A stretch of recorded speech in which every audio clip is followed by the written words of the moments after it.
E eu fui testar a fidelidade do meu marido. Ele falou que era casado, mandou uma foto da mulher dele, só que a mulher não era eu.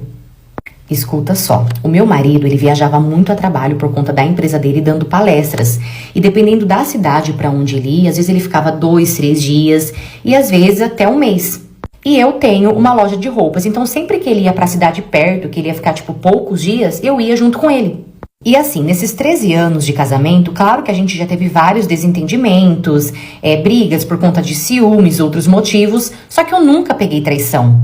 Beleza, um certo dia ele chegou em casa, chegou de uma dessas viagens, e nessa viagem eu não fui, porque ele tinha ficado bastante tempo fora, então eu não fui. Só que antes dele ir viajar, eu tinha esquecido um dos meus relógios dentro do carro dele. Então assim que ele chegou de viagem, eu fui até o carro para poder pegar esse meu relógio. Cheguei no carro, meu relógio não estava ali onde eu sempre deixo, então eu comecei a procurar. E enquanto eu procurava o relógio, eu olhei debaixo do banco. E quando eu olhei debaixo do banco, eu vi que tinha um presente. E aquele presente parecia ser para uma mulher. E claro que eu achei que aquele presente era para mim. Beleza, deixei o presente ali, não mexi nele, terminei de procurar o meu relógio, achei, saí do carro e não falei nada, não comentei nada com ele sobre aquele presente. Eu esperei que ele fosse me dar, tipo uma surpresa. Só que os dias se passaram e nada dele me dar aquele presente. Foi então que eu fui até o carro dele de novo, disfarçadamente procurar para ver se estava lá. E o presente não estava mais lá. Na hora, o meu coração já gelou. Acho que foi a primeira vez assim que eu realmente desconfiei dele sobre alguma coisa. Eu fiquei tão encanada com aquilo que eu fui e mandei mensagem para uma amiga minha desabafando com ela. Nisso ela falou, amiga, vem aqui em casa pra gente poder conversar, quem sabe assim você se acalma. E eu fui até a casa dela. E chegando lá na casa da minha amiga, conversa vai, conversa vem, ela falou que ela conhecia uma moça que era GP e essa moça ela cobrava para fazer teste de fidelidade. E claro que na hora eu já quis fazer. Então entramos em contato com essa moça, ela aceitou fazer, paguei para ela, né, o valor que ela pediu, passei todas as informações que ela precisava e ela foi. Ela mandou mensagem pro meu marido para poder fazer esse teste de fidelidade. E ela realmente fez assim muito certinho, ela deu uma desculpa lá e começou a puxar assunto com ele. Até que no meio do assunto deles, o meu marido respondeu assim, moça, eu sou casado, muito bem casado, então eu vou te bloquear aqui. E quando ele falou isso, na hora, ela mandou o print pra mim e tipo assim, eu pulava de felicidade, eu pulava de alegria. Só que antes dele bloquear ela, ele mandou uma foto da mulher dele e falou assim, além de ser casado, eu sou muito sortudo, porque olha como que a minha mulher é linda. E além de ser linda, tá esperando o meu maior presente, que é o meu filho. E ele mandou a foto, só que era de uma outra mulher. Quando ela me mandou o print com essa parte, onde ele mostrava a foto dessa mulher e falava que era casado com essa mulher, o meu mundo parou. Eu senti a sensação assim de, sei lá, de estar dopada. As minhas pernas começaram a formigar, a minha mão formigava, meu coração acelerado, a minha boca seca. Parecia que tudo aquilo ali não era verdade, era uma pegadinha. E eu fiquei tão assim, tão passada, tão mal, que nem pra casa eu consegui voltar dirigindo. Quem teve que me levar de volta pra casa foi a minha amiga. E assim que eu cheguei em casa, meu marido já estava. Eu ainda estava meio estranha, tentando assimilar tudo aquilo. No fundo, eu queria apenas que fosse um pesadelo, uma brincadeira. Então cheguei nele, sentei com ele ali pra conversar. E eu já logo mostrei todos os prints que a moça tinha me enviado. No fundo, eu esperava que ele falasse assim, não, amor, foi só uma brincadeira, eu desconfiei, por isso que eu fiz isso.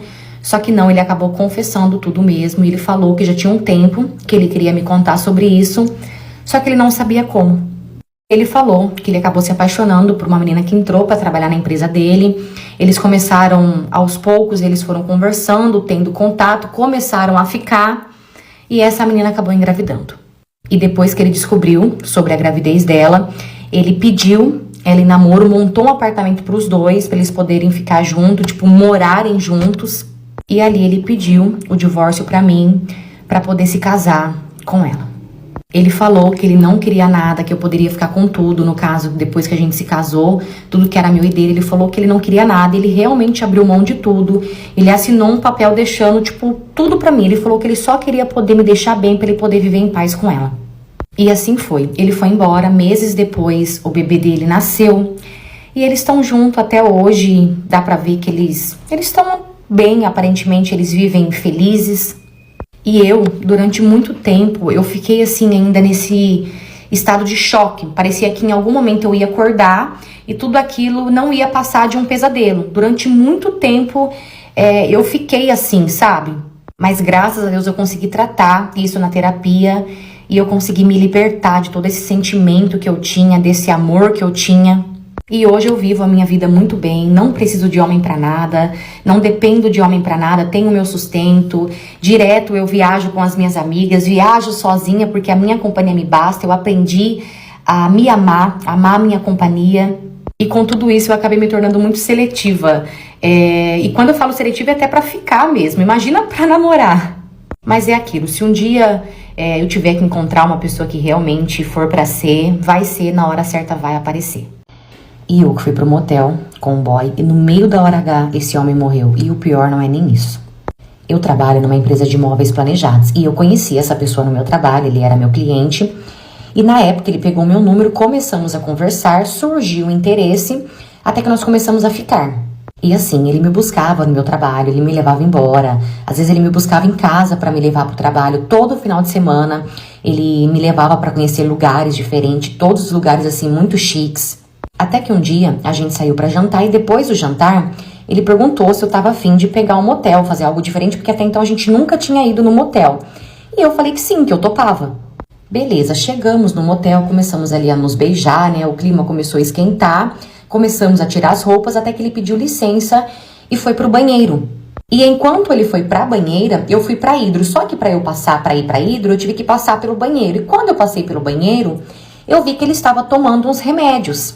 Mas é claro que eu não falei nada, entrei na hidro e ali eu fiquei esperando por ele.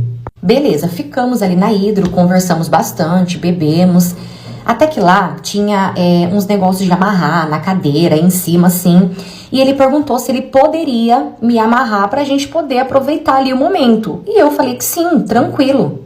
Beleza, ele me amarrou e ali ele começou os agrados, ele começou de baixo e veio subindo até que ele chegou perto pra me dar um beijo. Quando ele foi pra me dar um beijo, ele respirou fundo, mas assim, tão fundo. E quando ele respirou, ele caiu. Ele caiu no chão e ali da forma que ele caiu, ele ficou. Como eu estava com as mãos pra cima amarrada, eu comecei a mexer nele com os meus pés e chamando ele. Eu mexia nele e chamava ele, só que nada desse homem falar alguma coisa, ele não respirava, ele não fazia nada. E depois de tanto chamar e ele não responder, o que eu fiz? Pensei comigo, eu vou ter que gritar. Eu não sei se esse homem tá vivo, se esse homem tá bem. Só que eu estava amarrada, esse homem no chão. Imagine a cena. Mas como eu não tinha outra opção, comecei a gritar por socorro, socorro. Falei que tinha uma pessoa passando mal. E ali eu fiquei gritando, até que alguém veio até a porta, né, do nosso quarto e perguntou se estava tudo bem. Ali eu falei que não estava tudo bem. Falei que eu estava amarrada e que o homem estava ali no chão. Eu não sabia se ele estava bem. Então eles pediram autorização para abrir a porta. E com muita vergonha eu deixei. Imagine a cena, a hora que o pessoal do motel entrou. Eu amarrada, totalmente nua, com as mãos pra cima. E aquele homem no chão também totalmente nu. Nisso, a moça que estava junto do motel, ela entrou primeiro, né? Me desamarrou ali, eu me cobri. E depois entrou o segurança do hotel, ele foi e colocou a mão ali no boy. Só que ele falou, olha, ele tá estranho, vamos chamar a polícia, não vamos nem mexer. Beleza, chamamos a polícia e eu o tempo todo ali esperando. Até que o celular do boy começou a tocar sem parar, só que eu não cheguei nem perto do celular, deixei o celular lá. E assim que os policiais chegaram, um dos policiais pegou e atendeu o celular dele e contou pra pessoa o que tinha acontecido. E minutos depois, quem que me aparece no motel? A mulher dele. Pra piorar a situação, o cabra ainda era casado. Eu juro que eu não sabia, na verdade não tinha nem possibilidade, porque, gente, esse homem, ele desfilava comigo pra baixo e pra cima, ele mostrava eu pra todo mundo, ele fazia questão de me mostrar pras pessoas. Nas redes sociais dele não tinha uma foto sequer com essa mulher, era tudo foto dele, foto em viagem, não tinha como, eu juro pra vocês.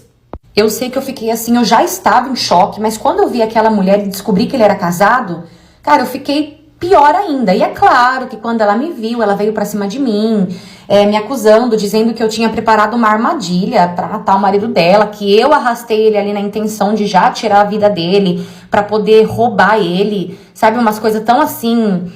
Mas também não tiro não a razão da coitada, eu acho que eu tava mal passada, imagina ela. Nisso, os policiais seguraram ela, né, tiraram ela dali. Logo depois eu também fui levada para a delegacia, mas logo já fui liberada. E dias depois saiu o laudo da morte dele e deu infarto. Eu acredito, gente, de verdade, que foi pelos remédios que ele tomou quando ele tava ali comigo, porque eu imagino, né, porque esses remédios são muito fortes. Eu não vou mentir, eu fiquei bem triste, sim, eu fiquei bem abalada com a morte dele, porque eu já estava gostando dele, a gente já tinha criado um laço. Ele era uma pessoa maravilhosa, assim, uma companhia muito agradável, sabe? Uma pessoa incrível. Ele tinha um coração, assim, bom, maravilhoso, mesmo sabendo agora que ele mentiu pra mim. É triste saber que aconteceu essa tragédia. E sobre a mulher dele, até hoje ela fica me mandando mensagem, me ameaçando, dizendo que eu acabei com a vida dela, com o casamento dela e que ela ainda vai acabar com a minha. Tipo assim, claro que eu já fiz a minha parte, fiz um BO contra ela, contra as ameaças. Mas é como eu falei, no fundo eu meio que entendo ela, eu entendo a dor dela, porque é difícil, né? É porque quando a gente fala assim, eu não sabia que ele era casado, eu sei que é difícil de acreditar, então eu entendo o lado dela. Só que pra minha defesa, eu juro por tudo que é mais sagrado, eu não sabia que esse homem era casado. Mas fazer o quê? Infelizmente já foi, já aconteceu, né? O pior já aconteceu, e que ele descanse em paz. O dia que eu descobri que o treinador de futebol do meu filho é o pai dele que sumiu há muitos anos atrás. Há muitos anos atrás, eu fui numa festa de aniversário de um amigo meu, e lá nessa festa eu acabei conhecendo um menino e fiquei com esse menino na festa, e nós tivemos relação. Só que esse menino ele não era da cidade, então acabou que eu nunca mais vi ele. A única vez que eu tinha visto ele foi nessa festa, e depois disso a gente nunca mais se viu. E meses depois dessa festa, eu descobri que eu estava grávida. E quando eu descobri que eu estava grávida, eu sabia já de quem era, eu tinha certeza que era desse menino, porque eu não tive relação com outra pessoa. E quando eu descobri, com muito medo, eu fui contar, né, pra minha família, porque assim, não dava pra esconder por muito mais tempo. Então eu fui contar pra minha família, e pra minha surpresa, todo mundo ficou do meu lado, meus pais não brigaram comigo, muito pelo contrário, me apoiaram, me ajudaram assim em tudo. Inclusive, na época, o meu pai ele foi atrás, né, desse menino, só que ele não encontrou esse menino. Então acabou que a gente deixou pra lá e eu registrei só no meu nome. Beleza, o tempo passou e quando meu filho estava com 6 meses de vida, eu conheci uma pessoa e eu me casei com essa pessoa. Ele assumiu o meu filho, ele registrou o meu filho e desde então ele sempre foi o pai do meu filho. Meu filho não sabe sobre nada, meu filho nem sonha que ele não é o pai assim de sangue dele. Ok, com 8 anos de idade, o meu filho começou a querer jogar bola, até que nós colocamos ele numa escolinha de futebol, só que 3 anos depois, ele trocou de escolinha de futebol e foi para uma escola nova. E eis que um certo dia eu fui levar, né, o meu filho nessa escolinha nova para ele treinar. E quando eu cheguei lá que eu vi o treinador, eu quase caí para trás. Ele parecia muito, muito, muito, muito demais o menino que tinha me engravidado há muitos anos atrás. E quando eu descobri o nome dele, aí que eu tive, assim, certeza mesmo. Só que quando ele me viu, aí que não ficou dúvidas. Porque quando ele me viu, foi nítido que ele também tinha me reconhecido. Foi então que ele veio conversar comigo, né? Perguntou como que eu estava depois de tantos anos. Falamos sobre novidades. Ele falou que ele tinha vindo há pouco tempo para a cidade, porque a mulher dele veio trabalhar para cá, então ele também veio. Ele falou que ele tinha se casado, que ele tinha um filho. Eu também falei que eu tinha me casado, que eu tinha um filho, só que assim, não falei nada, óbvio que eu não falei nada, que o filho era dele. Ok, acabou o assunto, ele voltou lá pra dar o treino, e depois desse dia, ele começou a me seguir nas redes sociais. E aos poucos ele foi puxando assunto, a gente começou a conversar todos os dias, até que um certo dia ele me chamou pra tomar uma cerveja, assim, na amizade, pra gente poder conversar. E eu aceitei, e nesse dia nós fomos pra fora, né, da cidade, claro, nós fomos bem pra longe dali, e eu acabei ficando com ele novamente nesse dia também. Só que o que aconteceu? Depois desse dia que eu fiquei com ele, eu me senti muito mal pela minha atitude, me arrependi amargamente pelo que eu tinha feito. E eu não tinha coragem de levar meu filho no treino, eu não tinha coragem de olhar pra cara dele, muito menos quando meu marido estava junto, quando meu marido estava perto. Então conversei com meu marido, dei uma desculpa e falei que eu queria tirar o meu filho dessa escolinha, conversei com meu filho também. E eu troquei o meu filho novamente de escolinha de futebol. E depois desse dia eu não vi mais ele, bloqueei ele nas redes sociais. Ah, detalhe importante, nesse tempo que eu fiquei com ele, o meu marido ele tinha feito uma cirurgia, então a gente não estava tendo relação. E meses depois desse encontro, dessa recaída que eu tive com ele, eu descobri que eu estava grávida novamente e com certeza dele. Eu tinha quase certeza que era dele, porque como eu falei, nesse tempo eu não estava tendo relação com meu marido. E tem outro detalhe muito importante. Eu estou casada há muitos anos. E nesses anos todos eu nunca engravidei. Eu fui engravidar agora que eu fiquei com essa pessoa. E claro que todo mundo pensa que esse filho que eu estou esperando é do meu marido. E o meu marido, ele sempre foi um ótimo pai pro meu filho. Mesmo o meu filho não saindo dele, não sendo dele, ele sempre foi um pai maravilhoso. E eu tenho certeza que ele vai ser incrível também para esse bebê que tá vindo. Ainda mais porque ele pensa que esse é dele. E novamente o treinador tá lá sem saber de nada. Ele nem imagina, ele nem sonha que ele tem 2 filhos. Na verdade, a única que sabe sobre toda a verdade sou eu e vai ser assim para sempre. E atualmente eu estou de 7 meses e logo logo eu vou ganhar. Eu falo que tudo isso foi assim uma absurda coincidência do destino. Não sei o porquê que aconteceu isso de novo, não sei porquê que a vida trouxe ele pra perto de mim de novo. Só que tem algo que me pega muito. Eu fiquei com ele apenas uma vez no passado e agora. Só que eu não sei porquê. Eu sou assim... Eu sinto algo muito forte, muito diferente por ele. Mas, por outro lado, eu também amo demais o meu marido. E o meu marido que foi pra casa da amante pensando que ia encontrar ela, mas encontrou eu. Eu sempre acreditei que quando a verdade é pra chegar até nós, ela sempre chega. De alguma forma, ela sempre vai chegar. Só que depois dessa situação que aconteceu comigo, eu tive assim total certeza. Eu sempre fiz a minha unha de sábado porque era o dia da minha folga. Até que uma vez eu estava com bastante banco de hora na empresa e eles pediram pra eu tirar. Então eu peguei 2 dias na semana, no caso quinta e sexta, e eu decidi fazer a minha unha já na quinta pra poder ficar tranquila no sábado. Cheguei lá na quinta, sentei, comecei a fazer a minha unha, até que minutos depois chegou uma outra cliente para fazer também a unha com a outra manicure que trabalhava lá. Até que acabou entrando no assunto de marido, de namorado, e essa cliente que estava do meu lado, ela começou a falar, conversar com a manicure dela sobre o boy dela. E eu e a minha manicure, acabou que nós entramos ali no assunto também, e cada uma falou sobre o seu marido, sobre o seu namorado. Até que essa cliente que estava do meu lado, ela foi mostrar para a manicure dela o buquê de flores que ela tinha ganhado do boy dela. E ela mostrou o buquê, a foto do buquê de flores, e em seguida ela mostrou uma foto dela com o boy. E quando ela mostrou a foto pra manicure, coitada, a manicure sem conseguir disfarçar, porque deu pra ver que ela não conseguiu ali disfarçar, ela olhou pra foto, ela olhou pra mim, ela falou, mas não é seu? E eu, sem entender o que estava acontecendo, né, perguntei sobre o que ela estava falando. Nisso ela pediu pra cliente dela mostrar aquela foto pra mim. E a cliente mostrou, normal. E quando eu vi aquela foto, eu vi que era o meu marido. Só que assim, deu pra ver que aquela mulher realmente não sabia de nada. Deu pra ver nitidamente que ela não sabia que ele era o meu marido ou até mesmo que ele era casado. E quando ela viu a minha reação, ela falou, você conhece ele? E eu respondi que sim. Falei, conheço sim, ele é meu marido. Pra quê? Essa mulher começou a passar mal, falando que não era possível, que ela tinha certeza absoluta que ele não era casado. Sabe, ela tava assim em total negação. E eu comecei a fazer perguntas, né? Eu queria saber desde quando, como foi que se conheceram, onde que se conheceram. E ela respondeu tudo, gente. E ali ela falou que ela jamais ficaria com ele se ela soubesse que ele era casado. Ela falou, eu nunca faria isso na minha vida. E eu vi a verdade nela, eu via que ela tava falando sério. Dava pra ver que ela tinha acabado de descobrir ele naquele momento também, assim como eu. Foi então que ela falou assim, pra provar pra você que eu estou falando a verdade, hoje de noite a gente combinou de se encontrar na minha casa e ele vai até na minha casa. Se você quiser ir lá também pra você poder encontrar ele, pode ir. E nesse dia que eles tinham combinado dele ir pra casa dela, eu tinha um compromisso e ele sabia que eu tinha esse compromisso, por isso que ele marcou de ir lá. E assim foi, desmarquei o meu compromisso e fui pra casa dela pra esperar o bonito chegar. Eu cheguei lá um pouco antes dele e assim que ele chegou, ela correu pro quarto pra se esconder no quarto e eu fiquei esperando ele ali na sala mesmo.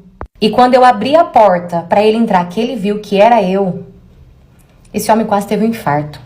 Ele ficou meio que parado assim, me olhando, tentando raciocinar se era isso mesmo que ele tava vendo, se era eu mesmo. Até que ele perguntou o que eu estava fazendo ali. E eu respondi pra ele, eu que tenho que te fazer essa pergunta, o que você está fazendo aqui? Só que nisso, a mulher saiu do quarto e foi correndo até a sala, já foi pra cima dele, chorando, perguntando por que ele tinha feito isso com ela, que ela não merecia, começou a bater nele. Tipo assim, algo que era sobre nós, acabou se tornando sobre eles. Foi então que eu também comecei a falar tudo que eu tinha pra falar. E eu falei pra ele, não precisa nem voltar pra casa hoje, porque você não tem casa, dentro de casa você não entra mais. Nisso eu fui embora pra minha casa, arrumei as coisas dele e deixei as coisas deles na casa da madrinha dele. E desde esse dia a gente separou, ele até tentou algumas vezes conversar, mas eu não queria assunto, eu não queria conversa. Até porque o assunto já tinha se espalhado, várias pessoas já estavam sabendo. Enfim, nos separamos, eu não encontrei mais essa mulher, porque na verdade só foi aquele dia, a gente nem trocou número, nada. E eu não fui mais no salão no dia que ela ia, então a gente não se encontrou mais. Até que 2 semanas depois disso, eu voltei no salão pra fazer a minha unha novamente. E claro que assim que eu cheguei lá, tava todo mundo querendo saber como que foi, porque depois que aconteceu eu não voltei mais no salão. Então contei pra todo mundo como foi, detalhes e tudo mais. E quando eu terminei de contar tudo, a outra manicure virou pra mim e falou assim, então, eu descobri que eles estão juntos, a minha cliente chamou ele pra morar com ela, porque segundo a cliente, ele falou que ele não me amava, que quem ele amava de verdade era ela, então que ele tava tranquilo, que eu tinha descobrido tudo, que era melhor assim. Ou seja, a mulher caiu na lábia e chamou ainda o bonito pra morar com ela. Ou seja, fez tudo aquilo, toda aquela palhaçada pra nada. Se eu soubesse que isso ia acontecer, eu nem teria ido na casa dela pra fazer todo esse auê, todo esse vexame. Eu teria, sei lá, terminado de outra forma, sem fazer toda essa, pataquada. Até o momento eu não encontrei nenhum dos dois ainda, espero de coração não encontrar, porque se dessa vez eu encontrar, eu acho que eu não vou conseguir deixar só na conversa não, porque agora foi comprovado que os dois não prestam. E detalhe, antes de saber de tudo isso, eu defendia essa mulher pra meio mundo, porque eu falava, não, ela é foda, olha o que ela fez, ela realmente não sabia mesmo, sabe, defendendo, mas ela mostrou totalmente ao contrário. O dia que a mulher de um cliente meu pegou a gente na cama, na hora H, e desde esse dia minha vida mudou assim completamente. Eu fui GP durante muitos anos e com o passar do tempo eu fui fazendo alguns clientes fixos. E eu tinha um cliente que ele era cliente meu desde o início, desde quando eu comecei. E esse cliente, muitas das vezes, ele me pagava assim apenas para me ver, para poder conversar, para poder passar um tempo ali comigo. Ele sempre me dava muitos presentes, ele me tratava muito bem. E desde que eu atendo ele lá do começo, a gente sempre se encontrava em motéis. Até que um dia ele chegou em mim e disse que queria começar a me ver na casa dele. Ele falou que a gente ia se encontrar quando a mulher dele não estivesse em casa, óbvio. E eu perguntei pra ele se ele tinha certeza, porque casa é algo muito íntimo. E ele respondeu que sim, que ele queria muito me levar pra casa dele. Foi então que a gente passou a se encontrar todas as vezes na casa dele. E nós ficamos assim por vários meses. Isso até o dia que a mulher dele decidiu voltar mais cedo do compromisso dela e a casa caiu. Assim que ela chegou, ela já foi direto pro quarto e ali ela pegou a gente no flagra, na hora H, na cama dela. Quando ela chegou no quarto, que ela acendeu a luz, que eu vi aquela mulher ali, eu fiquei assustada porque isso nunca tinha acontecido comigo, eu não sabia como reagir ali naquele momento. Então o que eu fiz? Eu levantei, fiquei assim do lado da cama e fiquei pronta. Caso ela viesse pra cima de mim, eu já estaria preparada. Só que pra minha surpresa, nem a voz, nem o tom de voz essa mulher levantou. O que ela fez? Com a voz embargada, com os olhos cheios de lágrimas, ela pediu para que o marido dela se retirasse ali do quarto porque ela queria conversar comigo. Quando ela pediu pra ele se retirar, ele não quis, ele falou, não vou sair, eu não vou deixar ela sozinha. Só que a mulher dele novamente pediu educadamente pra ele se retirar, até que ele saiu. Quando ele saiu do quarto, ela começou a me fazer perguntas, perguntando desde quando a gente tinha um caso, se era antigo, várias e várias perguntas. E ali eu respondi pra ela que na verdade eu era GP, eu só estava fazendo o meu trabalho, ele era o meu cliente. Quando eu falei isso pra ela, eu percebi que ela se emocionou mais ainda, até que ela falou assim, então além de ficar com você, ele te paga? Foi então que ela perguntou pra mim quanto ele me pagava. E eu respondi. Quando eu respondi o valor, ela virou pra mim e falou assim, você é uma jovem tão linda, uma moça tão bonita, você vale só isso. Nisso, ela sentou na cama dela com toda a calma do mundo. Em momento algum eu vi aquela mulher se alterar, eu vi ela nervosa. Ela sentou na cama dela e ela pediu pra que eu sentasse do lado dela. E quando eu me sentei ali do lado dela, aquela moça com aquela voz doce, com aquela voz calma, ela começou a querer me convencer que eu era muito mais do que aquilo, que eu não precisava daquilo. Ela falou o quanto eu era uma moça bonita e que eu poderia sim ter uma vida digna, que eu não precisava fazer isso com homens para satisfazer homens, que eu não precisava disso. E a cada palavra que saía da boca daquela mulher era uma facada, porque ela estava certa em tudo que ela estava falando. Ela falava assim, eu sei que quando você tá sozinha, sem ninguém, você chora, porque você tem um vazio dentro de você que homem, dinheiro nenhum consegue preencher. Você tem um futuro lindo ainda pela frente, dá tempo, corre atrás do seu, você não precisa se vender, você é jovem, você é bonita e você tem capacidade de conquistar o mundo sem precisar se vender e se humilhar por ninguém. Eu lembro de cada palavra até hoje do que aquela mulher me disse. Quando ela terminou de falar, tudo que ela tinha pra falar, ela pediu pra eu me trocar, porque ela falou que ela iria me levar embora. Eu me troquei, e assim que nós estávamos saindo pra ela me levar embora, nós passamos pela sala, o marido dela, no caso, meu cliente, estava sentado ali no sofá. Nós passamos por ele, nisso ela olhou pra ele e falou assim: eu estou indo levar ela embora pra casa dela, e quando eu voltar, eu não quero você mais aqui. E ela ainda falou pra ele: se eu voltar e você estiver aqui, eu conto tudo pros seus filhos. Isso é uma coisa que ele sempre teve medo. Ele compartilhava comigo que ele tinha muito medo dos filhos descobrirem algo assim sobre ele. Ele tinha medo da rejeição dos filhos. E detalhe, assim que a gente estava saindo, ela fez ele me pagar. Ainda não saí sem receber. E ela fez ele me pagar mais do que o combinado. Ele me pagou, ela me levou pra minha casa, me deixou na porta da minha casa. Ela esperou eu entrar e ela foi embora. E desde esse dia eu nunca mais fiz programa. Eu fui atrás de trabalho, eu fiz curso e hoje eu sou manicure, eu tenho meu espaço, um espaço que é só meu, tenho pessoas que trabalham pra mim e eu nunca mais vi aquela mulher. Mas se um dia eu tiver a oportunidade de poder encontrá-la novamente, eu vou mostrar pra ela o quanto eu sou grata por ter conhecido ela e por ter acontecido aquele dia. Dia que uma mulher invadiu a minha loja de perfume árabe, quebrou a minha loja toda, a gente caiu no pau. E ela apanhou, eu apanhei, porque eu não sou o Hulk e ela também não. E o motivo vai deixar vocês chocadinhos, pra vocês verem como que é treta de cidade pequena, meus amigos. É loucura, é dedo no toba e gritar. Como eu falei pra vocês, eu já tinha montado, né, essa minha loja, já tinha 3 filiais, a minha loja de perfume árabe na minha cidade, né, ninguém tinha, e na minha época as pessoas tinham descoberto o perfume árabe ali e tava todo mundo querendo comprar, e eu já tinha passado por alguns probleminhas já com o Kengarel da cidade, resolveu fazer marketing com o meu perfume, que as Kenga comprava tudo lá e ficava falando que tava hipnotizando os machos, o marido começou a atrair, enfim, teve toda essa confusão.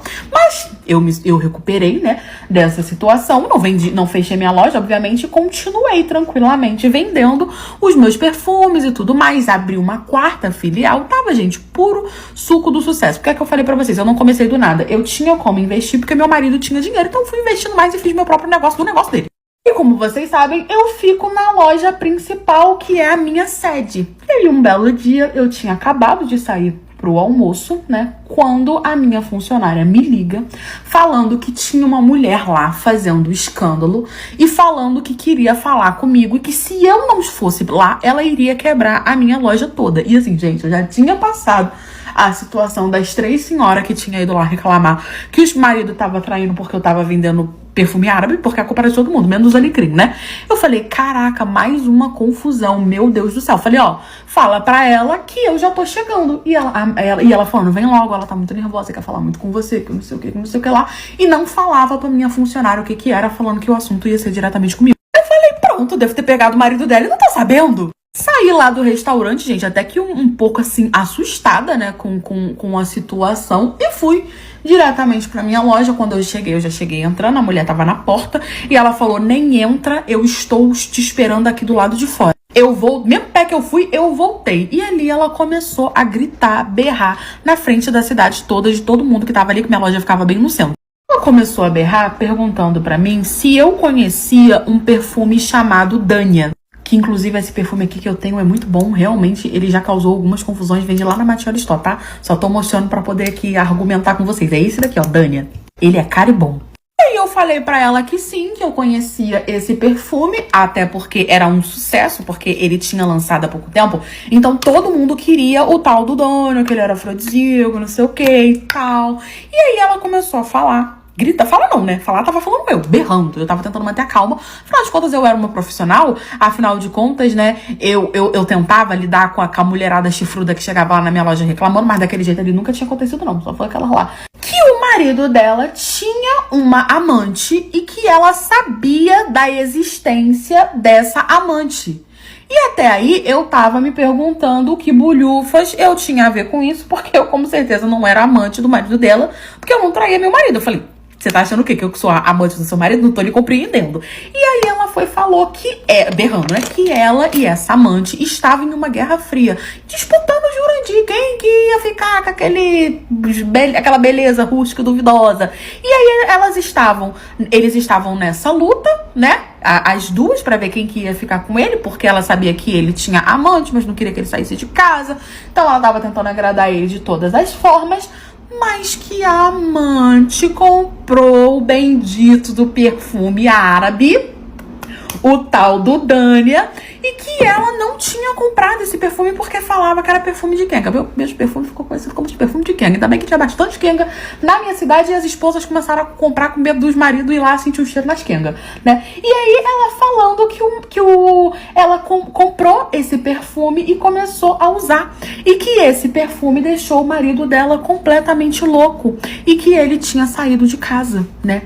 Que ele tinha saído de casa e quando ela foi tirar satisfação com a amante falou que era o perfume da sedução, era o perfume da confusão e que realmente era e que ela tinha começado a usar justamente pra poder, né, deixar o marido doido, que não sei o quê. E aí a culpa caiu em quem? Em mim, que tinha vendido o perfume. E aí ela falou que era um absurdo eu ter feito essa venda. Eu tinha que aprender a analisar a situação antes de fazer a venda, que eu posso estar destruindo uma família, eu posso estar destruindo um casamento, porque ela tinha 2 filhos com o marido dela, e que isso era um absurdo, e que se eu não tivesse aberto essa loja não ia acontecer isso, que se isso não ia acontecer, porque o marido já tava cornendo, mas a culpa era minha que vendi perfume. E que o marido dela saiu de casa por causa do perfume, que não sei o que. Aí mais uma vez eu dei a mesma desculpa que eu dei lá pra senhora. Eu falei, seu marido gosta de você? Claro que gosta. Eu falei, então compra o perfume também, irmã. Compra o perfume, usa, chama ele por um remember pra você lutar com as mesmas armas que ela. Compra o perfume. Ela entendeu isso como um deboche, porque o marido falou que não ia voltar pra casa, que amava a amante, que tava louco por ela e tal, e que aquele perfume tinha feitiçaria, que a culpa era minha, que era eu que tava abrindo o perfume e botando maldição lá dentro, e ela simplesmente falou que eu tinha que fechar minha loja. Eu falei que não ia fechar, e ela falou que se não fechasse, ela ia quebrar minha loja toda. Eu falei, então você pode tentar. Ela entrou, começou a quebrar minha loja toda, eu fui pra cima dela, ela começou a me bater, porque ela era bem forte, só que eu também era. No fim, eu bati nela, ela me bateu, me deu um prejuízo enorme, porque ela conseguiu quebrar muita coisa, a gente caiu na porrada também, quebrou muita coisa. Eu coloquei ela na justiça, aí agora, além de corna separada, ela ainda tá sendo processada. Recuperei minha loja e sigo firme, criando altas confusões. Eu fui numa casa disso. E a coisa que aconteceu lá foi a situação mais constrangedora da minha vida, pra não dizer que não foi né? E eu tive, gente, que rodar o Blade lá, que ameaçar quebrar aquilo tudo, pra poder parar aquela situação. E detalhe, todo mundo que tava lá dentro ficou contra mim. Era o bonde dos sem vestas contra mim. Eu tinha tomado um chifre. E aí eu falei o quê? Eu vou ser Dora Aventureira. Eu vou curtir minha vida, eu vou fazer o que eu nunca fiz e sempre tive vontade de fazer. Tava lendo uns romances de Dark, vendo ali umas coisinhas diferenciadas e falei, vai ser isso daqui que eu vou fazer. Inventei de ir naquela casa que era tudo liberado. Sabe, o que acontece em Vegas fica em Vegas, você pode fazer de tudo ali, amor. E pendurar no teto, borboleta paraguaia pra baixo e por aí fui. Conversei com uma amiga minha que tinha um costume de fazer essas coisitas, só que eu queria ir sozinha. Eu queria, tipo assim, ir só eu, sabe? Ia botar uma máscara pra que ninguém me reconhecesse e assim eu fiz. E conversei com a minha amiga, ela falou, olha, tem essa casa aqui que é bem afastada de onde a gente mora. Vai ser um pouco longe, mas é muito difícil ter alguém que te conhece lá. Eu falei, essa daí que eu quero. Ela me deu o endereço, botei uma roupa toda tchutchuquinha, fiquei toda cheirosa, tomei aquele banho prêmio e botei uma máscarazinha. Porque lá, gente, você podia fazer o que você quisesse. Coloquei minha máscarazinha e fui linda e bela viver minha noite de Dora Aventureira. Eu não sei como funciona nas outras casas, mas nessa que eu fui, quando eu entrei, tinha gente sem vestas da porta pra frente. Gente, não era tipo assim, ai, só pode no quartinho privativo, vamos pra um lugar mais íntimo. Não, até tinha os quartos privativos. Mas era tipo assim, gente frofando na mesa, gente frofando no teto, gente frofando assim da banca com o garçom servindo o shot de bebida. Era aquela loucura, no chão você passava assim, tinha um furafão, um fazendo aqui, outro ali, eu olhando assim, apavorada. E aí você pode entrar, pode ficar sem vestes, como você pode tirar suas vestes e ficar andando. Aí eu falei, eu já tô aqui. Peguei a chave do armáriozinho que tem lá, que você pode botar as suas coisas, ou pode segurar, você que sabe. Tirei todas as minhas vestes, fiquei só com o meu salto e com a minha máscara, e coloquei as minhas roupinhas, e fui, sentei no bar pra poder pegar uma bebidinha, não sei o que, o tanto de popote sem vestes que deve ter sentado ali, e eu sentando também. Mas tudo bem, aí você fica meio rondando, tomando uma bebidinha até alguém te chamar a atenção, ou você chamar a atenção de alguém. E aí eu chamei a atenção de um casal que tava junto, e eles me chamaram pra poder ir pra um lugar mais íntimo. E eu fui, gente, porque eu fiquei em casa. Esse casal que eu chamei a atenção, que a moça veio até a mim, não sei o que, começou a puxar um papo, fez um carinho no meu cabelo, perguntou se eu gostava de tudo, e eu tava pra tudo, eu tava pra provar tudo. Ela tava perguntando se eu gostava de mulheres, né? Eu tava pra provar tudo. E ela falou, não, porque a gente tá em grupo, a gente tá querendo fazer uma coisinha, que não sei o que e tudo mais. E aí ela me chamou pra um quarto íntimo. E eu falei, beleza, topo. Só que aí ela me pegou pela mão, chamou o outro cara, veio mais 2 rapazes, 2 meninas, e a gente foi pro quarto íntimo. Gente, o quarto íntimo era o maior quarto do local, onde tinha gente furafando pra todo lá. Falei, gente, era melhor ter ficado lá perto do bar, fazer lá perto do bar. E aí a gente chegou assim, e eu fiquei chocada. Ela perguntou pra mim se era a minha primeira vez. Eu falei, claro que não, eu já vim aqui várias vezes. Ela, não, nunca te vi por aqui. Eu falei, não, aí eu disfarcei, falei, não, porque é a primeira vez que eu tô vendo aqui, mas eu já fui em várias casas. Tipo assim, eu mesmo tava me perdendo a minha mentira. Aí ela, tá, não sei o que, e a gente começou toda essa alientação, não sei o que, e todo mundo furando aquele barulho. Eu, meu Deus, que loucura, o que tá acontecendo aqui? Achamos ali um cantinho e começamos a furanfar. Beleza, tava lá no ato, rolando toda aquela furanfação. Quando do nada, gente, eu ali deitada, furanfando, fizemos toda ali uma troca. O rapaz que tava com a moça que veio me chamar, que eu já não tava mais com ela, tava com outro rapaz, ele simplesmente puxou a mulher dele, se ajoelhou e começou a pedir ela em casamento. No meio do negócio que tinha umas 50 cabeças furinfando. E aí o amigo dele, que tava junto, porque você podia ficar com seu telefone e afins, né? Pegou o telefone dele que ele tirou não sei da onde, que devia estar escondido no tubinhas dele, que tava todo mundo sem roupa, inclusive o meu celular tava no armário, e começou a gravar o pedido de namoro, de casamento, porque ele achou aquilo ali super romântico. E aí ele, eu te amo, você é a mulher da minha vida. E eu, gente, já não conseguia mais prestar atenção do que eu tava praticando, porque o outro tava pedindo ela em casamento e o outro filmando. Só que você acha que ele tava filmando só o casal? Gente, tava filmando todo mundo. Todo mundo. Aí virou a câmera pra mim, eu ali no tchaca-tchaca, e ele começou a filmar. E eu, meu Deus, o que tá acontecendo aqui? Não sei o quê. E o cara lá concentrado, e o outro pedindo a outra em casamento, e a galera ali furando, aquela loucura, e troca, e tem gente no teto, não sei o quê. E eu falei, Eu comecei a entrar em desespero, meus parafusos da minha cabeça começou a soltar. Empurrei o cara, falei, peraí, calma que é um negócio aqui. Aí eu fui em direção ao cara. E falei, como assim? Você tá filmando, todo mundo furando, que não sei o quê. Ele, não, mas isso aqui é comum, já é comum os casais pedirem casamento aqui, a gente filma, mas isso não vai pra lugar nenhum. Eu falei, mas como é que eu vou saber disso? Você tá me filmando, furando com outro cara, que não sei o quê. E aí eu comecei a arrumar uma confusão com ele, e aí a galera começou a ficar contra mim, porque eu tava atrapalhando o pedido de casamento romântico do cara. Que pedido de casamento é esse?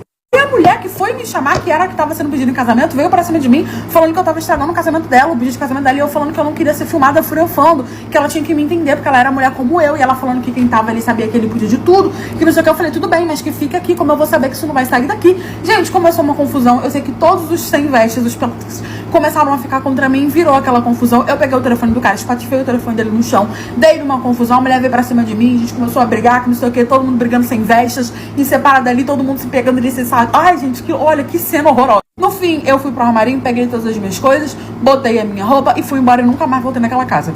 Eu ia pra faculdade e começou a aparecer R$50 na minha bolsa. No começo, eu achei que era meu. Sabe quando você não presta atenção? Eu guardei aqui. Mas realmente não era meu. E assim, quem que tava me dando dinheiro?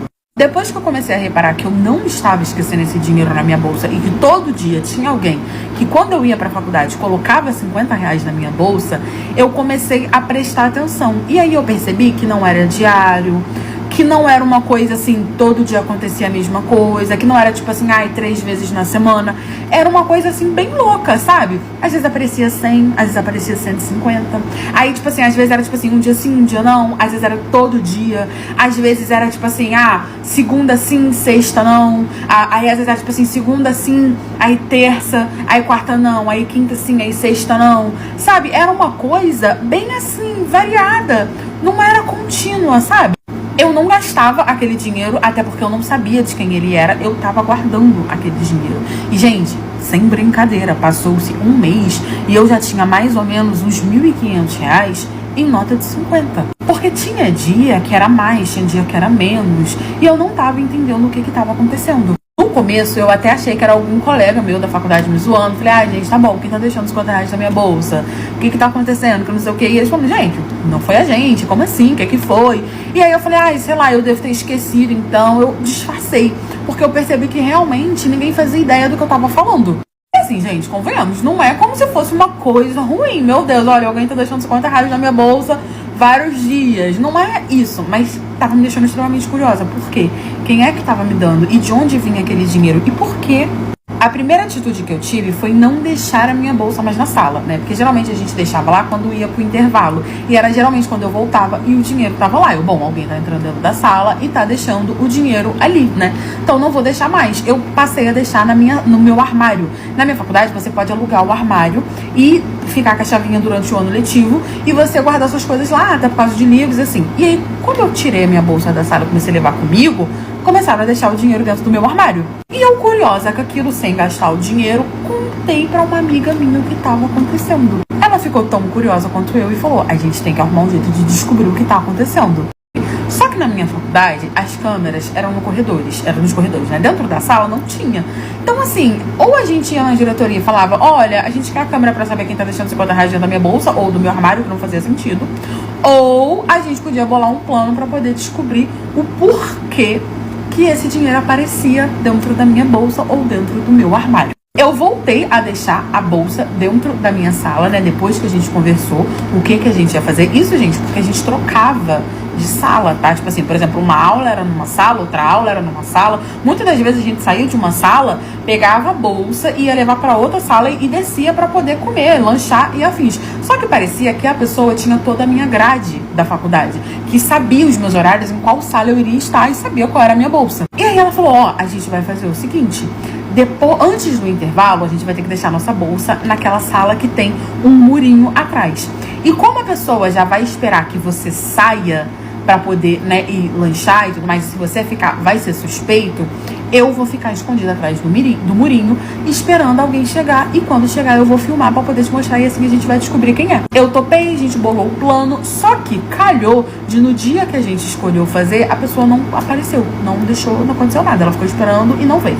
No segundo dia a mesma coisa, no terceiro dia a mesma coisa, e isso passou-se a semana. E não apareceu mais dinheiro. Eu fiquei, gente, será que a pessoa descobriu que a gente, né, iria botar ali, ela ia ficar escondida e tal? A gente começou a suspeitar, sabe? Só que aí o dinheiro não apareceu e passou 2 semanas sem o dinheiro aparecer. E eu falando com a minha amiga, cara, não vale a pena, já parou, seja lá quem for, eu não vou descobrir. E eu com o dinheiro em casa guardado. Eu já tava com mais ou menos uns R$ 3.000 em dinheiro, R$ 50, de nota de R$ 50.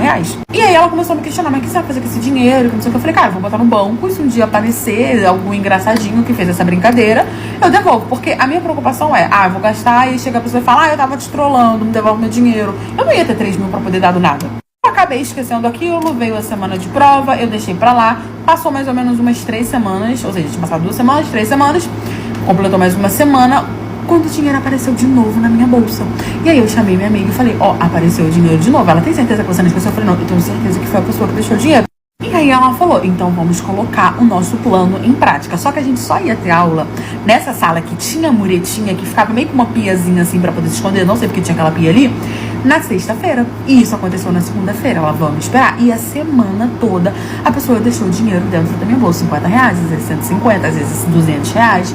Chegou a bendita da sexta-feira, a gente já com o coração assim acelerado, querendo saber o que aconteceu. A gente teve a nossa primeira aula e aí antes do intervalo a gente deixou a bolsa na sala que tinha a tal da muretinha. Eu saí da sala e ela ficou. Eu nervosa lá na lanchonete, mandando mensagem pra ela, esperando e falando, e aí, o que tá acontecendo? Ela, não, até agora nada, até agora nada, até agora nada. Até que do nada ela falou, chegou, e não me respondeu mais. Gente, eu entrei em puro suco do desespero. Passou mais ou menos uns 15 minutos e ela mandou, corre aqui.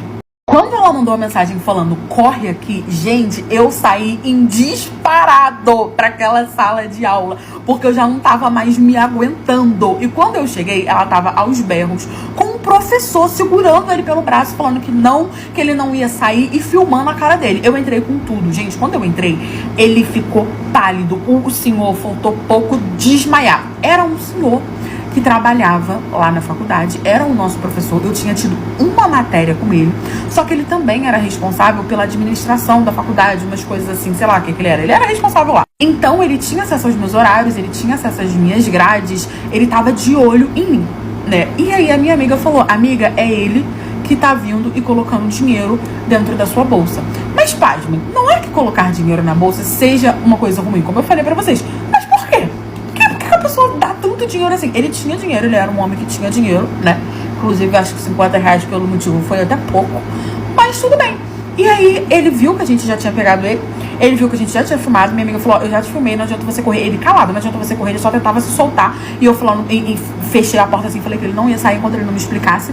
E ela falando, já te filmei, já te mandei pra uma amiga minha pra ficar seguro. Não adianta você tentar quebrar meu telefone. A filmagem já foi pra outra pessoa. Mentira, que ela não tinha contado pra ninguém.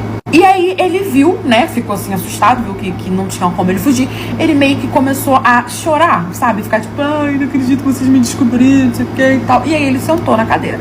Ele era, gente, ele não era tão senhor assim. Ele era bem mais velho que a gente, mas não era tão senhor assim, sabe? Sei lá, tava numa faixa de uns 60 e poucos anos, sabe? Não era tão senhor. E aí ele era empresário, ele participava de várias coisas ali na faculdade, não sei o quê. E ele começou a falar que quando ele viu, ele gostou muito de mim, que ele ficou completamente apaixonado por mim e que ele tinha procurado as minhas redes sociais e que ele tinha achado as minhas redes sociais. Só que eu era modelo.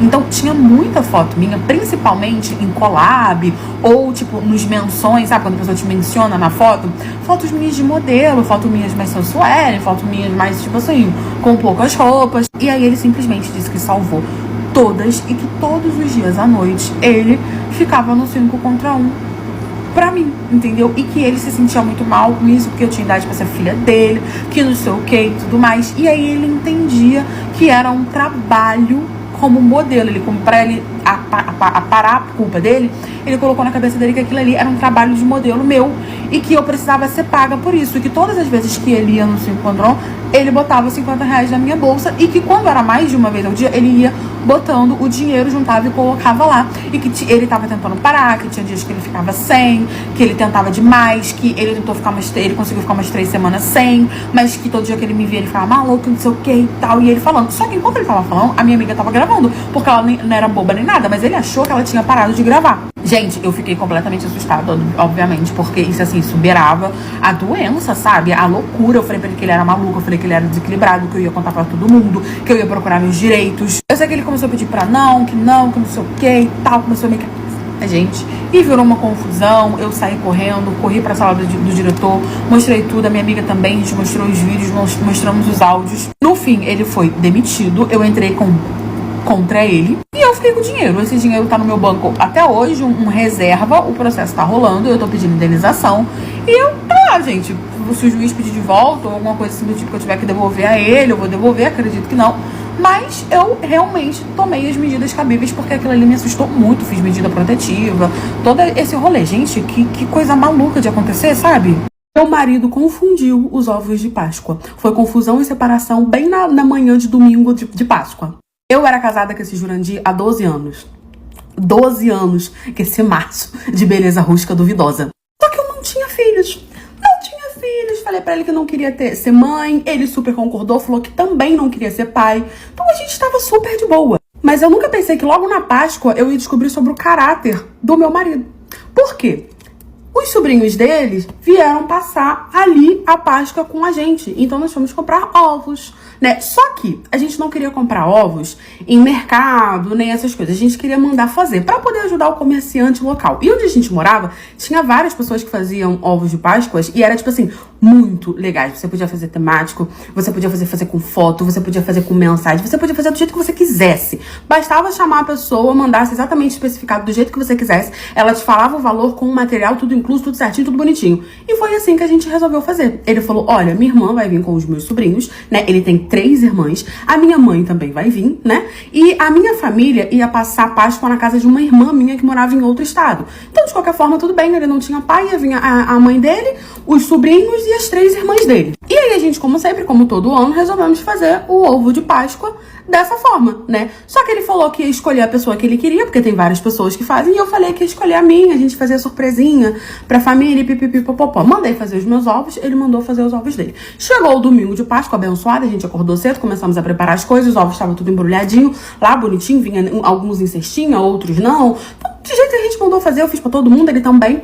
E aí a família dele, que era a mãe, as irmãs e os sobrinhos, chegaram. Ele tinha 4 sobrinhos. Abri a porta, entraram, começaram a ajudar nas coisas, nós começamos a tomar o nosso café de Páscoa, né, o café da manhã, até que a gente foi dar os ovos. Elas também vieram cheias de ovos de Páscoa, pipipipopopó, e tudo certo, e começou a distribuir ovo daqui, ovo dali, até que meu marido me deu o meu ovo de Páscoa. Gente, vocês não têm noção do que aconteceu. Os Os ovos que o meu marido mandou fazer eram ovos decorativos.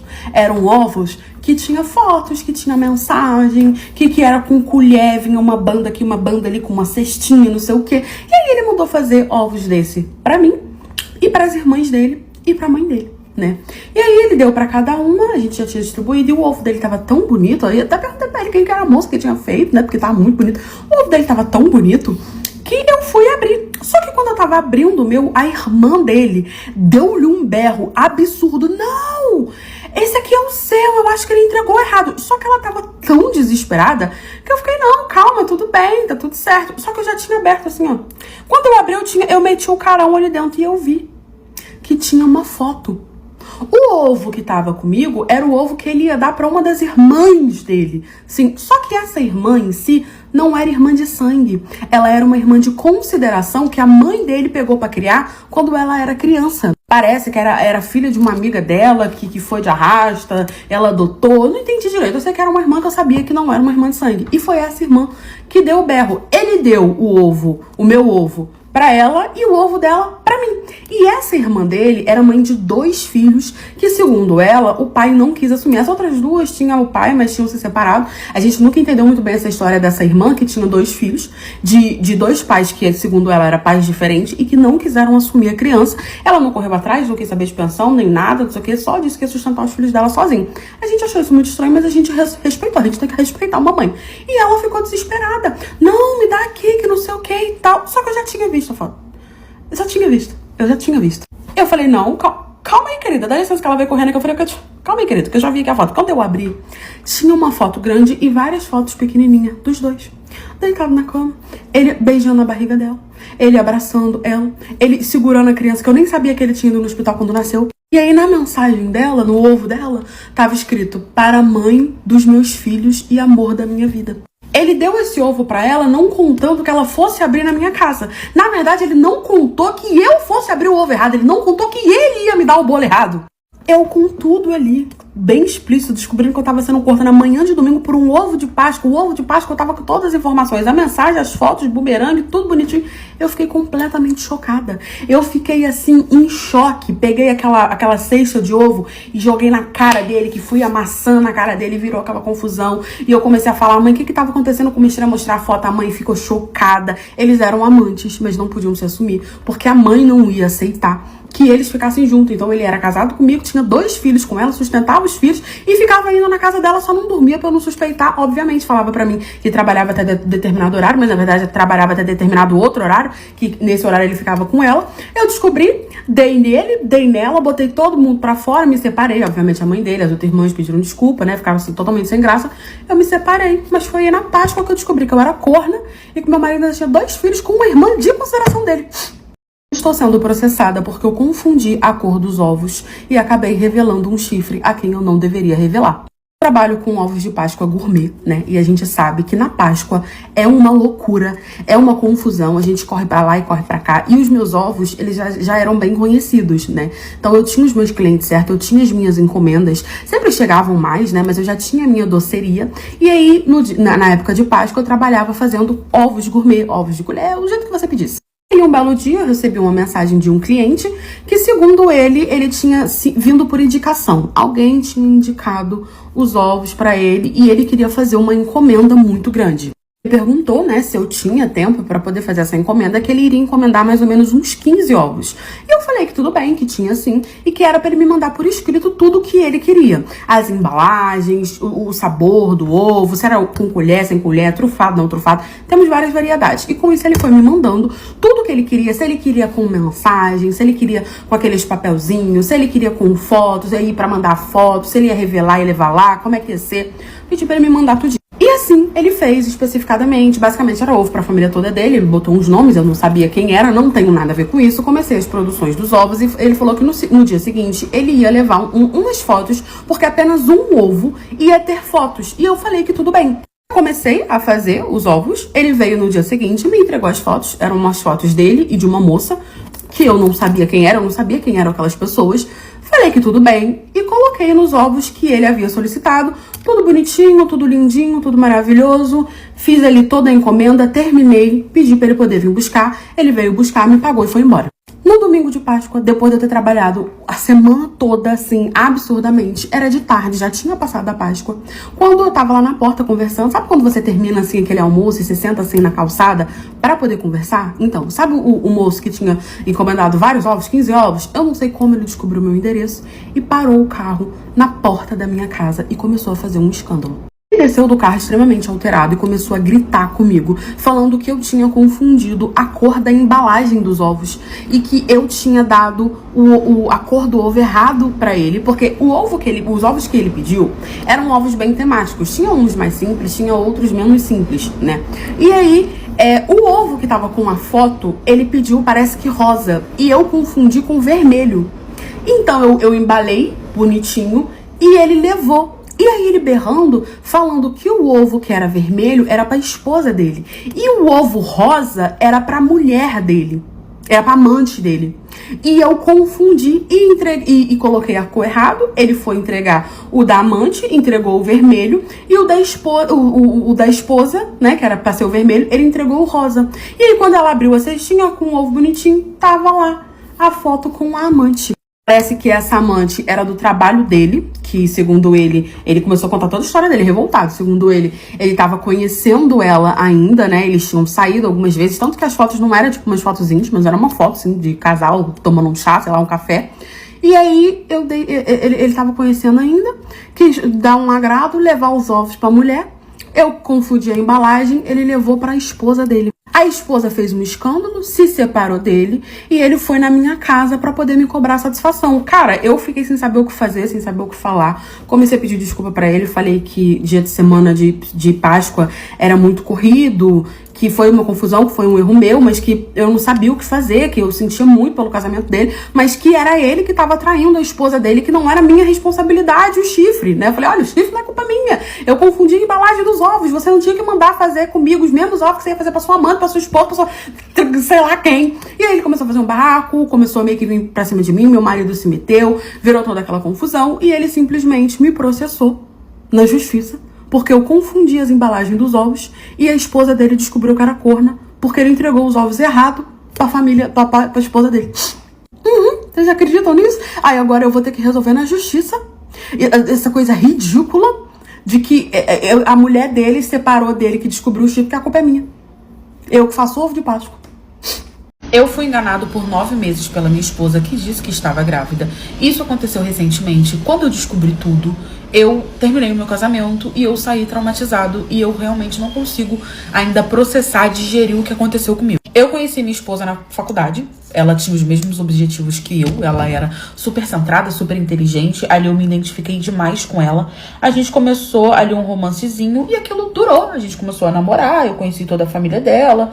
Ela, a minha família. A gente se formou. Tivemos ali a nossa estabilidade financeira. Obviamente que isso durou anos, né? A gente tinha 5 anos de relacionamento. E eu pedi ela em casamento. A gente se casou, fomos morar juntos. Construímos ali o nosso cantinho, a nossa casa, nossas coisas. Até que se passaram 2 anos de casados e ela chegou pra mim e falou que estava grávida. Gente, foi uma felicidade tão grande. Isso aconteceu no meio do ano passado.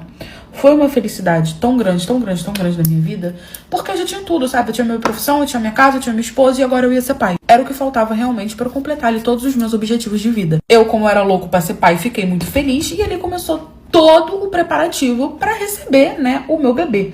Só que algumas coisas estranhas aconteciam, né? Só que você pensa, você tem uma esposa que você ama, que você confia. Você vai ficar suspeitando dela? Não, sabe? Você simplesmente vai acreditar no que ela fala. Então, assim, todas as vezes que ela ia no médico, ela marcava em um horário que eu não podia ir. Ela, sabe, ia num horário que não dava pra eu ir, ou ela cancelava, falava pra mim que a médica tinha cancelado, ou ela ia sozinha, voltava com exames, coisas assim do tipo, sempre me mostrando o meu bebê. Me fazia até me sentir culpado, porque eu trabalhava muito e eu não tava tendo tempo de acompanhar a gravidez da minha esposa. Mas ela era sempre muito compreensiva, falava que não era pra me preocupar, que tava tudo certo. E com isso, ela passou 9 meses me engabelando, indo no médico sozinha, me mostrando ultrassom, me mostrando isso, o videozinho do bebê, do coração do bebê. Até que um belo dia minha esposa saiu de casa de manhã cedo. Hoje em dia, quando eu conto essa história, as pessoas falam pra mim assim, como que você não suspeitou? Como assim você vivia dentro de casa com ela, fingindo estar grávida e você não suspeitava? Gente, ela fingia passar mal. Eu chegava no banheiro, ela tava vomitando. Ela tinha barriga. A barriga dela se mexia. Ela estufava a barriga. Não sei como ela fazia, mas a barriga mexia. Então, não era como se eu tivesse um motivo pra desconfiar da minha esposa. Então, eu acreditava nela. Sabe? Eu acreditava em tudo que ela falava. Eu entendia que ela ia pro médico sem mim porque eu tava trabalhando muito, eu me sentia culpada, eu pedia desculpa. E eu falava, tenta marcar num dia que eu possa. E ela, não, amor, tá tudo bem, é porque minha médica, a agenda dela é muito cheia, então não tem como, que não sei o que. E eu acreditava no que ela falava. Até que um belo dia, já tinha mais ou menos uns 9 meses, a gente já tinha feito chá revelação, era um menino. A gente já tinha feito enxoval, a gente já tinha feito quartinho pro bebê, a gente já tinha feito tudo que vocês possam imaginar. A minha esposa saiu de casa bem cedinho, falando pra mim que ia na casa da mãe dela. A família dela toda acreditava que ela tava grávida, e a minha família também. As pessoas tocavam na barriga dela, as pessoas elogiavam a barriga dela, era como uma gravidez mesmo. Quando ela voltou, ela simplesmente voltou de tarde, com um bebê enrolado num pano, né, parecia ser um bebê. E ela voltou muito feliz, falando, amor, nosso bebê nasceu. Olha aqui, a bolsa estourou e eu fui parar no hospital. Ali, gente, eu já entrei em desespero. Como assim? Sua bolsa estourou? Você foi parar no hospital, você não falou nada. Por que você não me ligou? Por que você não entrou em contato com ninguém da família? Como assim? Quem te levou pro hospital? Comecei a fazer um monte de pergunta. E ela na porta com uma bolsa segurando o bebê, né? E eu falei, amor, vamos pro hospital, tá tudo bem, como assim? E comecei a ver umas coisas que não estavam fazendo sentido. Como assim ela pariu e saiu do hospital sozinha no mesmo dia? Tipo, ela saiu de casa de manhã e voltou de tarde com um bebê. O que tava acontecendo? E aí ela veio, amor, calma, você tá fazendo muita pergunta. Porque eu comecei a questionar isso, né? Como assim? Onde você tava e tal? Comecei a questionar ela, calma, você tá fazendo muita pergunta, que não sei o que, tá me deixando nervosa, segura aqui o bebê. Aí ela me deu o bebê. Quando eu vi, era um bebê reborn. Ela tinha levado pra casa um bebê reborn. A barriga dela não tava mais ali, não tinha mais barriga. E era um bebê reborn. Eu entendi que era uma brincadeira. Eu falei, você tá brincando, né? Isso aqui é o quê? Pra gente treinar? Quando o nosso bebê chegar, que agora tá chegando, não sei o quê. E aí eu olhei pra baixo e falei, cadê a sua barriga? Por que a sua barriga tá assim? Não tem mais o bebê aí dentro. A cara dela fechou de uma forma que eu fiquei assustada. Ela, como assim você tá rejeitando o nosso filho? Esse aqui é o nosso filho. Eu busquei ele, eu parei ele, eu tive ele. E ali eu entendi que ela realmente acreditava que ela estava grávida e que ela estava grávida de um bebê reborn. E que o nosso filho era o bebê reborn.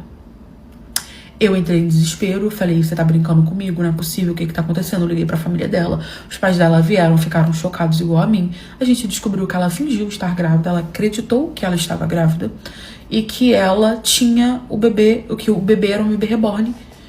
E ela mentiu pra todo mundo, fez fazer chá de bebê, enxoval e tudo, não sei o quê. Eu me separei dela, fiquei extremamente triste, traumatizada, minha família também. A família dela levou ela no médico e descobriu lá que ela tem problemas mentais, que ela tava em surto e tudo mais, que ela realmente acreditava naquilo. Eu terminei o relacionamento, preferi não continuar. E até hoje eu estou tentando digerir essa situação, porque aconteceu recentemente. Eu conheci um gringo da Turquia pela internet e eu quase perdi a minha vida. Um dia, mexendo num aplicativo de relacionamento, eu conheci o Emir. Ele era turco, de Istambul, bonito, educado, parecia ser super respeitoso. No começo, a gente só conversava sobre besteira, sabe? Comida, séries, viagens. Mas com o tempo, ele começou a puxar papo todo dia, sempre super atencioso, falando como queria me conhecer, que eu era diferente, que ele nunca tinha conhecido alguém como eu, e eu, claro, me iludi. Boba. Depois de alguns meses, ele começou a falar da ideia de eu ir pra lá. Disse que adoraria me mostrar a cidade, que eu ia amar a cultura, a comida e que eu podia ficar na casa dele. No começo eu fiquei meio assim, né? Ir sozinha pra outro país, mas ele falava com tanto carinho e ele me ajudou com tudo, com a passagem, com o visto. Eu não vi maldade nisso. Eu achei que era um cara legal, que tava interessado de verdade. Quando eu cheguei em Istambul, ele me buscou no aeroporto com flores, me abraçou forte. Ele era tudo que mostrava nas fotos. Bonito, carismático, aquele ar de homem maduro, sabe? Eu me senti segura, eu me senti querida. Nos primeiros dias, ele me levou para vários lugares incríveis, a Mesquita Azul, bazar, restaurantes típicos, a gente se comunicava pelo tradutor, ele me tratava que nem uma princesa, ele me apresentou pros amigos como se eu fosse a namorada brasileira dele. Até que as coisas começaram a mudar. Ele começou a dizer que eu não devia sair sozinha, porque a cidade era meio perigosa, que eu poderia me perder, que era melhor ficar em casa enquanto ele resolvia uns assuntos do trabalho.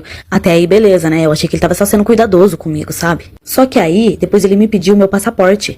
Ele disse que era pra ele guardar em um lugar em segurança, Eu nem questionei, achei que ele tava sendo prestativo. Só que aos poucos eu percebi que eu tava cada vez mais presa dentro do apartamento. Ele começou a sair muito, ele me trancava e levava a chave, me deixava sozinha. E quando eu perguntava, ele desconversava. Teve uma noite que eu acordei e ele tava lá na sala, falando com os caras, e ele falava em turco. E de vez em quando ele falava o meu nome. Eu fiquei com frio na barriga, mas eu me convenci de que eu deveria estar viajando na maionese, que era só coisa da minha cabeça, sei lá. Até que um dia ele saiu e esqueceu o notebook dele desbloqueado. Gente, o que eu encontrei lá, vocês não vão acreditar. Até que um dia ele saiu e esqueceu o notebook desbloqueado.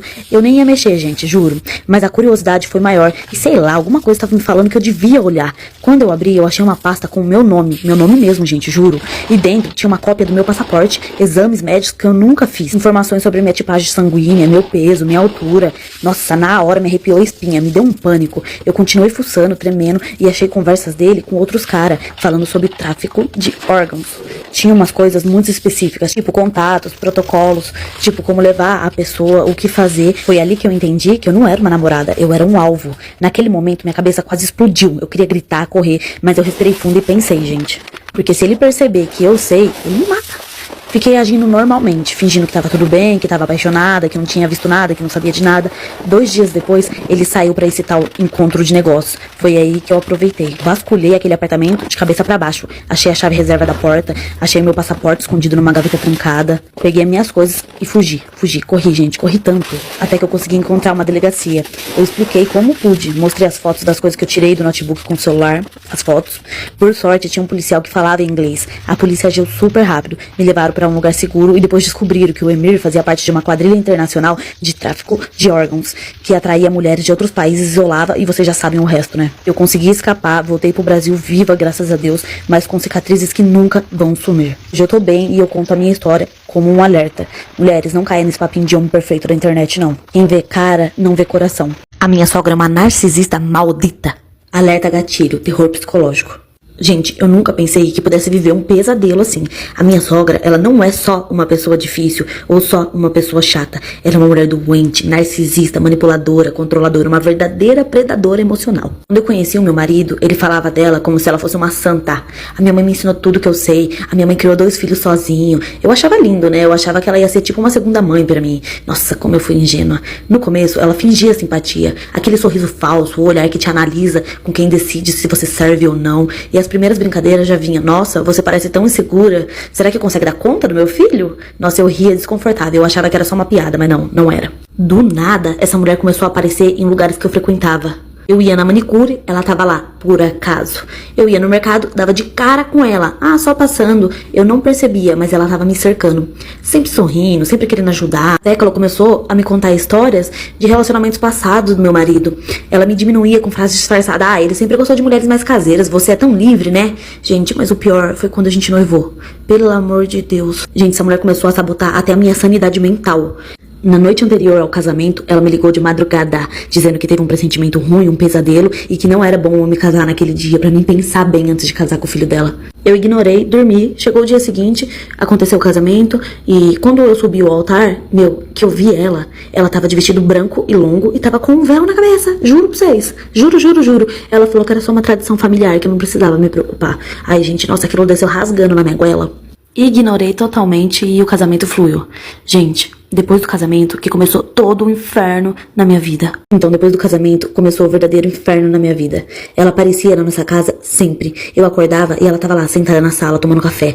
O meu marido dizia, ah, amor, ela só quer fazer companhia. Mas não era isso, gente. Ela vasculhava meus armários, mexia nas minhas roupas, fazia comentários como, ah, você não acha que tá engordando, não? Uma vez eu entrei no quarto e peguei ela deitada na nossa cama, abraçada com a camiseta dele, cheirando a peça e chorando. Ela vira pra mim e fala, você nunca vai amar ele como eu amo. Nossa. Até que passou uns meses e eu descobri que estava grávida.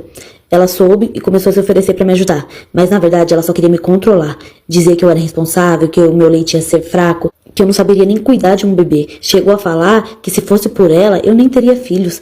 Você não nasceu pra ser mãe. Isso ela me disse. Eu chorava escondida, me sentia um lixo. O meu marido sempre do lado dela, idiota, dizendo que eu tava sendo dramática. Quando o nosso filho nasceu, ela passou totalmente dos limites. Eu tava no pós-parto, exausta emocionalmente, destruída. Um dia eu acordei de madrugada com um silêncio estranho. O berço estava vazio. Gente, eu saí correndo, desesperada. E ela tava no quarto ao lado, com o bebê no colo, cantando uma música de Niná que eu nunca nem tinha ouvido. Pior, ela balançava ele ele e dizia: shh, shh, a mamãe tá aqui, a mamãe tá aqui. Ô, véia ridícula do caramba. Nossa, eu fiquei paralisada. Ela me olhou frio e falou: vai descansar, você não serve pra isso. Nossa, eu tirei meu filho dos braços dela aos gritos. Chorei, implorei pro meu marido, que só ficou repetindo: calma, ela só quer ajudar. Eu me sentia numa prisão, num filme de terror, onde ninguém acreditava em mim. E o auge, gente, o auge foi quando ela tentou levar o meu filho. Um dia eu saí do banho e o carrinho tava sumido. Eu saí correndo pra fora de casa. Quando eu cheguei lá fora, eu vi ela tentando colocar o meu bebê no carro dela. Nossa, eu logo gritei: ei, ei, ei, o que você pensa que você tá fazendo? Ela tranquila disse: eu vou levar ele pra minha casa, que lá ele vai ser melhor cuidado. Haha, surtei. Arranquei meu filho do braço dela, ameacei chamar até a polícia pra ela. Expulsei ela e expulsei o bunda mole do meu marido da minha casa também. Agora eles estão tentando entrar na justiça pra tentar tomar o meu filho de mim. Mas eu sei que eles não vão conseguir não. Eles vivem bem distante e eles só vê o meu filho quando eu permito sobre as minhas regras. Sinceramente, essa família nunca mais vai ter o poder de me destruir. Família narcisista e maldita. Meu casamento tá por um fio por causa da separação da Virgínia e do Zé Felipe. Gente, não me julgue, mas eu não aguento mais guardar isso só pra mim. Meu casamento tá por um fio. E por mais absurdo que possa parecer, o estupim de tudo foi a separação da Virgínia e do Zé. Pode até parecer bobo pra quem vê de fora. Eu sempre me espelhei muito na relação deles, desde o começo, quando eles começaram a namorar. Eu acompanhava cada passo, eu via os stories, os vídeos, os lançamentos de música, as viagens. Era como se eu fizesse parte daquilo. Eu e meu marido sempre fomos muito fãs. Inclusive, ele que me apresentou as músicas do Zé. Somos casados há 4 anos, a gente tem uma filha pequena e a nossa rotina sempre foi muito puxada, sabe? Trabalho, cuidar de casa, filho pequeno, aquela coisa que vai sugando. Só que ver a Virgínia e o Zé juntos, aparentemente tão felizes, mesmo com 3 filhos, mesmo com todas as pressões, sempre me dava esperança. Eu olhava pra eles e pensava: tá vendo? Dá pra manter o amor vivo, dá pra continuar se divertindo e se apoiando. Só que depois que anunciaram a separação, parece que alguma coisa dentro de mim quebrou. Eu chorei, nossa, desesperadamente, e meu marido não conseguiu entender. Ele falava: amor, a vida é deles, nem conhecemos eles. Só que ele não entende, e eu me sentia próxima, sabe? Como se fosse parte da mesma família. O problema é, desde então, eu comecei a olhar diferente pro meu casamento. Eu comecei a ver que, na real, a gente não tá tão bem há tempos. Só que eu me iludia vendo eles. Era como se a felicidade deles fosse a minha também. Foi aí que eu passei a questionar tudo. Por que a gente não se diverte mais? Por que não fazemos viagens juntos? Por que ele não me elogia como o Zé elogiava a Virgínia? Por que eu não me sinto desejada? Eu comecei a jogar tudo isso na cara dele, sem nem perceber. Até que a gente começou a brigar muito e ele começou a ficar muito irritado, gente. Aí o negócio ficou louco. E o pior, eu nem sei como lidar com isso. Ele já tá com aquela cara fechada praticamente o dia inteiro. Fica bufando pelos cantos, evitando falar comigo. E eu sei que é por causa disso. Ele não entende mesmo. Pra ele, é só mais um casal famoso que terminou, normal, acontece, ele fala. Só que pra mim, não é normal. Eu acompanhava a Virgínia desde o comecinho. Eu vi ela engravidar das meninas, eu vi o jeito que eles se tratavam, as viagens, as datas comemorativas, tudo. Aí eu fico mal, eu choro, fico emburrado. E ele se fecha ainda mais. Esses dias ele até soltou: pelo amor de Deus, eu não sou o Zé Felipe, não me compara. Doeu ouvir isso, mas é verdade. Eu ando comparando mesmo, sem querer, sabe? É automático. Eu vejo aqueles vídeos antigos e penso: por que a gente não é mais assim? Por que a gente não viaja mais? Não ri junto, não se beija do nada? Só que eu, ao invés de tentar me acolher, ele fica mais frio, mais seco. Ontem mesmo, depois de uma briga, ele pegou o travesseiro e foi dormir no sofá. Eu fico só trancada no meu quarto, rolando o feed, vendo os vídeos antigos da Virgínia e do Zé, lendo os comentários, vendo que tá todo mundo chocado e me sentindo ainda mais sozinha. Eu até tentei explicar pra ele. Falei: amor, não é sobre eles, é sobre perceber que o amor não é garantido. Aí ele fica sem paciência e logo disse no meio da minha cara: então pronto, desiste logo do nosso também. Gente, isso tá me destruindo, literalmente. Eu pego me pensando: será que é um sinal de que meu casamento já tava por um fio ou só eu não queria enxergar?